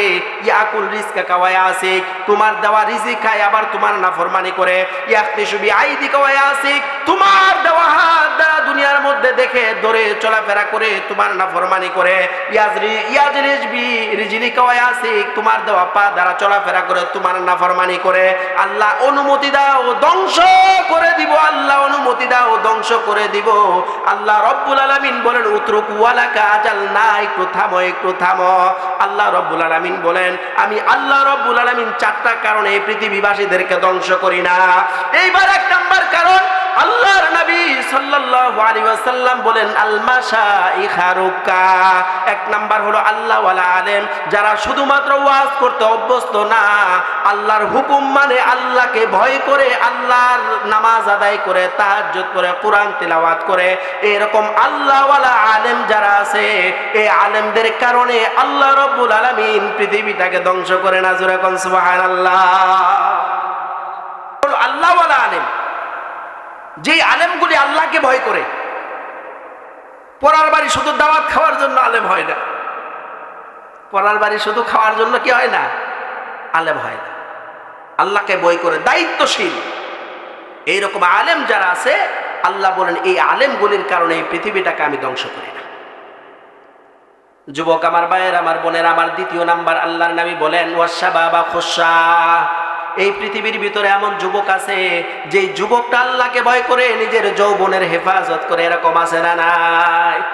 যুবক আমার ভাইয়ের, আমার বোনেরা, আমার একজন যুবক সে এক চিল্লা দিয়েছে, এক চিল্লা দেওয়ার পরে মুখের ভিতরে দাড়ি রাখছে, বাড়িতে আসছে, চাচাই কয় এক চিল্লা দিয়ে বুজুর্গ হয়ে গেছে, মুখের মধ্যে দাড়ি রাখছে, 2 দিন পরে বিয়ে করাইতে যাব, ভালো একটা মেয়ে পাওয়া যাবে না, কয় না? বং ধরছে, এটা বং ধরছে, দাড়িরাই গালাইছে, ওর বাপে দাড়ি রাখে না, ও দাড়ি রাখছে, এরকম কয় না? মসজিদের ভিতরে নামাজ পড়তে যায়, আশেপাশে আত্মীয় স্বজন যারা আছে তারা বলে টিটকারি করে অমুকের পোলাটা ধ্বংস হয়ে গেল, এত সুন্দর পোলাটা ছিল, একটা চিল্লা দেওয়ার পরে এখন আর ভালো নাই, মুখের ভিতরে দেখো দাড়ি রাখছে, মুখের ভিতরে দাড়ি, মাথার ভিতরে টুপি, ভালো একটা মেয়ে তো তাকে বিয়ে দিবে না, ভালো একটা জায়গায় সম্বন্ধ করা যাবে না, এরকম বলে কি বলে না বলেন?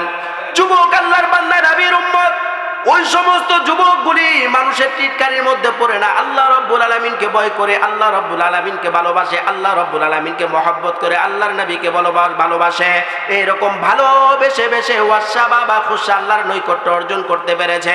আমার আল্লাহর নবী বলেন, আল্লাহ রাব্বুল আলামিন বলেন ওই যুবকের কারণেও আমি আল্লাহ রাব্বুল আলামিন পৃথিবীটাকে ধ্বংস করি না। জোরে কোন সুবহানাল্লাহ।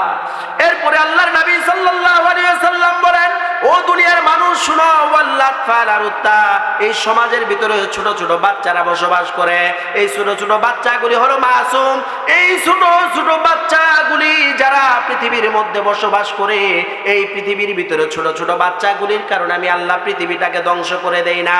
ওয়াল আনআমারুত্তা, পৃথিবীর ভিতরে চতুষ্পদ জানোয়ারগুলি আছে, এই চতুষ্পদ জানোয়ারগুলির কারণে আমি আল্লাহ তাআলা পৃথিবীটাকে ধ্বংস করি না।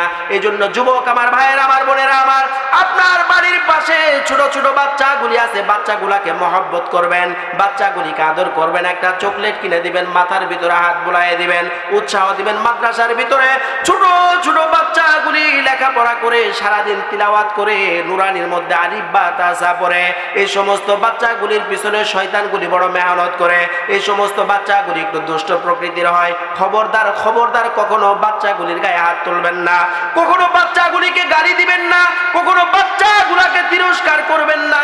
তার কারণ হলো আপনার জিন্দেগির হায়াতের ভিতরে যেই পরিমাণ গুনাহ আছে, এই গুনার কারণে আল্লাহ রাব্বুল আলামিন পৃথিবীটাকে ধ্বংস করে দিতেন, জমিনটাকে ধ্বংস করে দিতেন, চন্দ্র সূর্যগুলাকে ধ্বংস করে দিতেন, কিন্তু এই ছোট ছোট বাচ্চাগুলির কারণে পৃথিবীর মধ্যে আজও আপনি আমি টিকে আছি। জোরে কোন সুবহানাল্লাহ। এজন্য যুবক আল্লাহর বান্দারা, নবীর উম্মতেরা, ছোট ছোট বাচ্চাগুলিকে ভালোবাসবেন। শুধু তাই নয়, এই পৃথিবীর ভিতরে জানোয়ারগুলি আছে, কি বলেন ঠিক কিনা? গরু আছে, ছাগল আছে, হাঁস আছে, মুরগি আছে, আছে না নাই? আপনার বাড়িতে গেছে, আপনি ঠেঙের মধ্যে এমন একটা বাড়ি মারছেন, একটা পা ভেঙে গেছে। আপনার ক্ষেতের মধ্যে আসছে, দুইটা গাছ খেয়ে ফেলছে। এখন আপনি যদি 100 বাড়িও দেন, গাছ দুইটা ফেরত আসবো নি? আসবো? মনের জিতটা আপনি পুরাইলেন, মালিকের উপরে পারলেন না, গরুর উপরে পুরাইলেন। আপনার বাড়িতে কুকুর আছে, এই কুকুরটাকে আপনি আঘাত করলেন, কুকুরটাকে আপনি লাথি মারলেন, কুকুরটাকে আপনি আঘাত করলেন, ছাগলটাকে আপনি আঘাত করলেন। ও যুবক, আল্লাহর বান্দা, নবীর উম্মত, এই সমস্ত জীব জানোয়ারের কারণেই আজও পর্যন্ত পৃথিবীর মধ্যে টিকে আছে। জোহরের নামাজ পড়ি নাই, ফজরের নামাজ পড়ি নাই, সারাদিন গীবত করেছি, হালাল খাই নাই, হারাম খেয়েছি, সুদ ঘুষ মারামারি কাটাকাটি রাজানির মধ্যে পড়ে আছে। হতে পারে এই পৃথিবীর ভিতরে আল্লাহ রব্বুল আলামিন আপনাকে আমাকে বাঁচায় রাখছেন ওই চতুষ্পদ জানোয়ারগুলির কারণে। হতে পারে কিনা বলেন? হতে পারে না? হতে পারে। এজন্য যুবক আমার ভাইয়ের, আমার বোনেরা আমার, আমি ভালো করে বলি, মনে রাখবেন, আল্লাহ রব্বুল আলামিন হাসরের ময়দানে আপনাকে জিজ্ঞাসা করবেন। আল্লাহ রব্বুল আলামিন বলবেন, ওয়াশাবাবা খুশা, ওই যুবক যাদের কারণে আল্লাহ তাআলা পৃথিবীটাকে ধ্বংস করেন নাই, ওই সমস্ত যৌবন কালটাকে তুমি কোন কাজে ব্যয় করেছো, আল্লাহ এর হিসাব তোমার কাছ থেকে নিবে। ও যুবক, তুমি কি কোন জায়গায় যাও? তুমি খেলাধুলায় মত্ত হয়ে গেছো। তোমাকে যদি মাহফিলের জন্য চাঁদা ধরা হয়, মসজিদে যাওয়ার কথা যদি বলা হয়, তোমার সময় হয় না। বন্ধুর সঙ্গে আরেক বন্ধুর গার্লফ্রেন্ড দেখতে যাওয়ার সময় হয়, বন্ধুর সঙ্গে তুমি ব্যাডমিন্টন খেলতে যাওয়ার সময় হয়, বন্ধুর সঙ্গে ঘন্টার পর ঘন্টা পাবজি খেলার সময় তোমার হয়, ক্লাস অফ ক্ল্যান্স খেলার সময় তোমার হয়। ও যুবক, আল্লাহর বান্দা, নবীর উম্মত, গভীরভাবে মনোযোগ দিয়ে শুনে রাখো, এই সমস্ত জিনিসগুলোর মধ্যে নিজের জীবনটাকে ফেলায় দিলা, ধ্বংস করে দিলা, ওই হাসরের ময়দানে কিন্তু আল্লাহর কাছে জবাব দিয়ে তারপরে তোমাকে যেতে হবে। এরপরে আল্লাহর নবী বলেন, ওয়ানফাকাহু আন ইলমিহি মাযা আমিলা বিহি, আল্লাহ তোমাকে জ্ঞান দান করেছে, জ্ঞানগুলা তুমি কোন কাজে ব্যয় করলা? হালালকে হালাল বলে মানলা কিনা, হারামকে হারাম বলে মানলা কিনা, ফরজকে ফরজ বলে মানলা কিনা, এগুলার জবাব তোমাকে আল্লাহর দরবারে দিতে হবে। শুধু তাই নয়, আল্লাহর নবী সাল্লাল্লাহু আলাইহি ওয়াসাল্লাম বলেন, ওয়ান মালিহি মিন আইনা ইকতাসাবাহু, মালগুলা, সম্পত্তিগুলা তুমি কিভাবে অর্জন করলা, কোন কাজে খরচ করলা, এটারও হিসাব আল্লাহ রব্বুল আলামিনের দরবারে তোমাকে দিতে হবে। তাহলে আমার মূল আলোচনার বিষয় হলো, এই জায়গার ভিতরে 4টা পয়েন্ট আপনাকে হিসাব দিতে হবে। দ্বিতীয় নাম্বার হলো যে পৃথিবীর ভিতরে যত অন্যায় অশ্লীলতা থেকে আপনি বেঁচে থাকতে চান, তার একমাত্র মাধ্যম হলো সালাত। একমাত্র মাধ্যম কি? সালাত। কিন্তু এই যে সালাতটা আমরা আদায় করব, এই সালাত আদায় করতে হলে যে তিলাওয়াত দরকার, যে তাসবিহগুলি দরকার, এগুলি শেখার দরকার আছে না নাই? বাড়িতে বসে বসে শিখবেন না আলেম ওলামাদের কাছ থেকে শিখবেন? হ্যাঁ বলেন। 2টা সিস্টেম। কয়টা সিস্টেম আপনি শিখবেন? এটার 2টা সিস্টেম। নাম্বার 1, আপনার যদি বয়স অল্প হয়, মাদ্রাসায় প্রাতিষ্ঠানিক জ্ঞান অর্জন করবেন। নাম্বার 2, দাওয়াত ও তাবলীগের মেহনত করে করে আপনি শিখবেন। ঠিক না? আপনি 50 বছর যদি দাওয়াত ও তাবলীগের মেহনত করেন, এই নুরানির একটা বাচ্চা যে শুদ্ধ করে তিলাওয়াত করতে পারে, পারবেন? সম্ভব? সম্ভব। যে নামাজ আপনার মুক্তির সোপান, দুনিয়া এবং আখিরাতের ভিতরে যে নামাজ আপনাকে হেফাজত করবে, এই নামাজটা হেফাজত করার জন্য যেই সামানা দরকার, যে পুঁজি দরকার, সেই পুঁজিটা হইল আপনার ভুল। তাহলে জীবনে আপনি কি অর্জন করবেন? কিন্তু দেখেন, আপনারা ভুল করছেন, আপনার সন্তানদেরকেও ভুল করাবেন। আমার বড় ছেলে ক্লাস 8-এ পড়ে। আমি ক্লাস 5 পর্যন্ত আমার ছেলেটাকে মাদ্রাসা এবং স্কুল 2টাতে পড়াইছি। কয়টাতে পড়াইছি? 2টাতে পড়াইছি। আমার বাচ্চাটার একটু প্রবলেম আছে, যার কারণে আমি মাদ্রাসায় লেখাপড়া করাইতে পারিনি, শারীরিক প্রবলেমের কারণে। তো এখন আপনার ছেলে, আপনি মারা যাবেন, আপনি যেই শিক্ষা দিবেন আপনার ছেলেও সেই শিক্ষাই পাবে। আপনি যদি আপনার ছেলেকে মদখোর বানান, আপনি মারা যাওয়ার পরে চিন্তায়, দুশ্চিন্তায়, কষ্টে মদ খাবে। ঠিক না? আপনার ছেলেকে যদি আপনি নাচ গান শিখান, আপনি মারা যাওয়ার পর ওই দুঃখটাকে ভোলার জন্য গানের আশ্রয় গ্রহণ করবেন। আপনার ছেলেটাকে যদি আপনি তিলাওয়াত শিখান, নামাজ শিখান, আপনি মারা যাওয়ার পরে তিলাওয়াত নামাজের মাধ্যমে সে সবর করার চেষ্টা করবে। তিনটা রাস্তা দেখাইলাম, এটাও আপনার কামাই। আপনি কি করবেন? সন্তান হিসেবে, পিতা হিসেবে আপনার জানাজা যদি আপনার সন্তান পড়াতে না পারে, এর চাইতে দুঃখ আর কিছু হইতে পারে? বলেন। যার পিছনে এত শ্রম দিলেন, আমার মতো মুফতি, কাবা শরীফের ইমাম, সবগুলা যদি একত্রিত করেন আর জানাজার নামাজ পড়ায় দোয়া করেন, কবুল হবে একটা জাররা পরিমাণ গ্যারেন্টি নেই। কিন্তু আপনার সন্তান যদি আপনার লাশটাকে সামনে রেখে জানাজার নামাজ পড়ে, আল্লাহর রাসূল বলছেন চোখের পানিটা নাকের ডগাতে আসবে, সন্তানের হৃদয় থেকে চিৎকার দিয়ে আল্লাহর কাছে বলবে, আল্লাহ আমার বাবা মার গুনাহকে মাফ করে দাও। আল্লাহ বলেন সেই চোখের পানিটা পড়তে দেরি হবে, গড়াতে দেরি হবে, আমি আল্লাহ ওই মা বাবার গুনাহকে মাফ করতে দেরি করব না। জোরে বলছি। সন্তানদেরকে শিক্ষা দেওয়ার দরকার আছে না নেই? নিজেরা তো ভুল করছেন, এই ভুলটা আর কইরেন না। একটু কষ্ট করেন, সকালবেলা 8টা পর্যন্ত বেটকি মাইরে ঘুমাই থাকেন, বাচ্চাটাকে একটু মাদ্রাসায় নিয়ে আসেন। যদিও শব্দটা খুব খারাপ বলে ফালাইলাম, বেটকি মাইরে ঘুমাই থাকেন না, কিছু মনে করবেন না। কথাটা এই জন্য বললাম, বড় দুঃখে বললাম, আফসোসে বললাম। আপনি যাবেন, দেখবেন শতকরা 70% বাড়িতে 7টা 7:30টার সময় ঘুম থেকে ওঠে না বাবারা? মহিলারা দৌড়ায় বাচ্চাদেরকে নিয়ে। কেন? আপনার সন্তান হাসরের ময়দানে আপনার সন্তান বলে ডাকা হবে, আপনার স্ত্রীর সন্তান বলে ডাকা হবে না। আপনার স্ত্রী ঘুম থেকে ওঠার পরে আপনার বাচ্চাটাকে নিয়ে মাদ্রাসায় যায়, আপনার লজ্জা হওয়া উচিত। আপনি বাড়িতে পুরুষ থাকতে আপনার ওয়াইফ বাইরে বের হবে কেন? আপনি নিয়ে আসবেন মাদ্রাসায়, মাদ্রাসায় শিখাবেন, মাদ্রাসায় পড়াবেন। খবরদার, শর্ত একটা, আলেম উলামাদের সঙ্গে কখনো বেয়াদবি করবেন না। কিতাবের মধ্যে আসছে, যদি কোনো ব্যক্তি আলেম উলামাদের সাথে বেয়াদবি করে, ওই বংশের ভিতরে কোনো আলেম জন্ম নেয় না। জোরে কন্যা উজবি। যারা আলেম উলামাদের সাথে বেয়াদবি করবে, 4টা মুসিবত তাদের আমল নামায় আসবে। কয়টা মুসিবত? 1 নাম্বার, সে যত বড় জ্ঞানী হোক না কেন, একে আকে ইলমাস ফরামুসাওয়াত, সে যত বড় জ্ঞানী হোক না কেন, তার মুখ দিয়ে এমন এমন কথা বের হবে, সে জায়গায় জায়গায় অপমানিত হবে, লজ্জিত হবে, অপমানিত হবে, যারা আলেমদের সাথে বেয়াদবি করে। 2 নাম্বার, দেগার তঙ্গে রুজি বা দুনিয়া সাওয়া, আপনি যত ধনী হন না কেন খাইতে পারবেন না, রিজিক কমে যাবে। রিজিক কি হবে? কমে যাবে। ডায়াবেটিস, হাইবেটিস, অমুক তমুক, প্রেশার, রিজিক থাকবে না।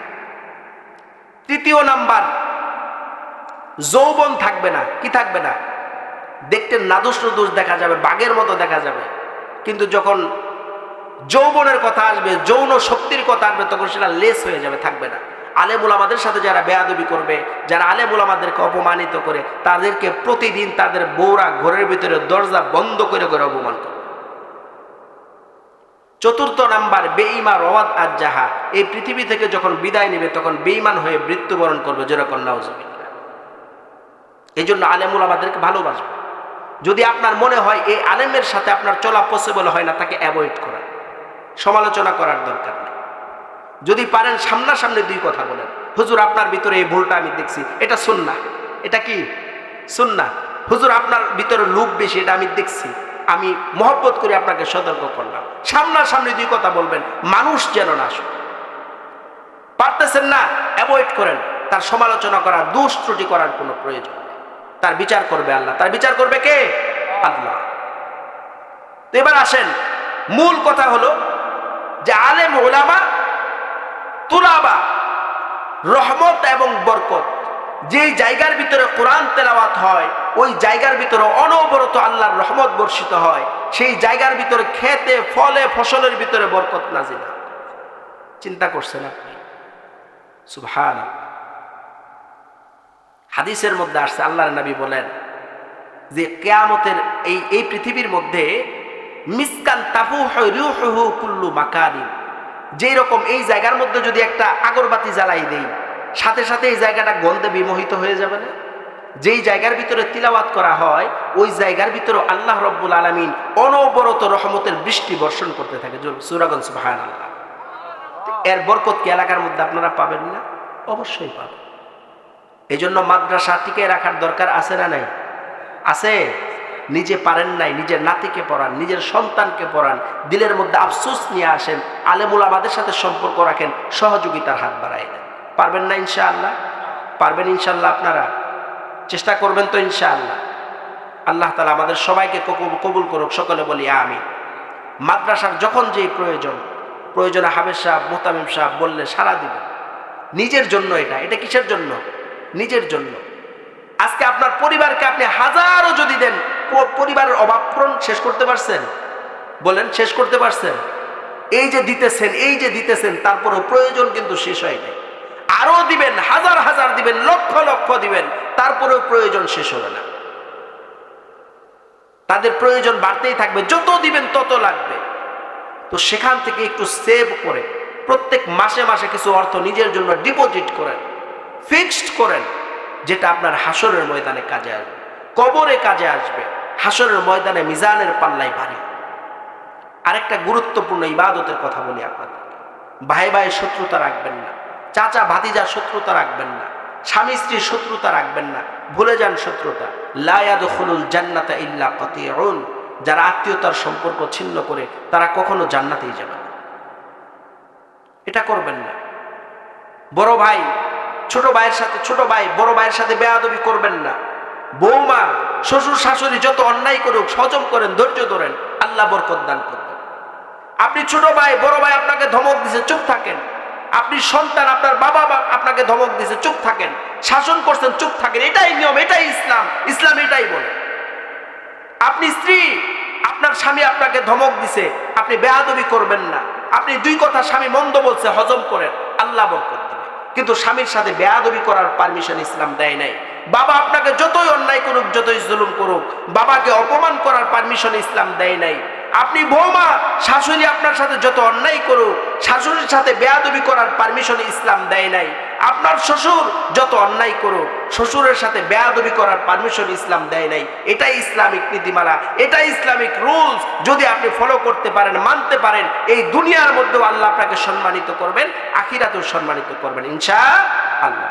সম্মানিত উপস্থিতিবৃন্দ, আল্লাহ তাআলা আমাদের প্রত্যেককেই এই কথাগুলির উপরে পরিপূর্ণ আমল করার তৌফিক দান করুক, আমিন। ওয়া মা তাওফিক ইল্লা বিল্লাহ।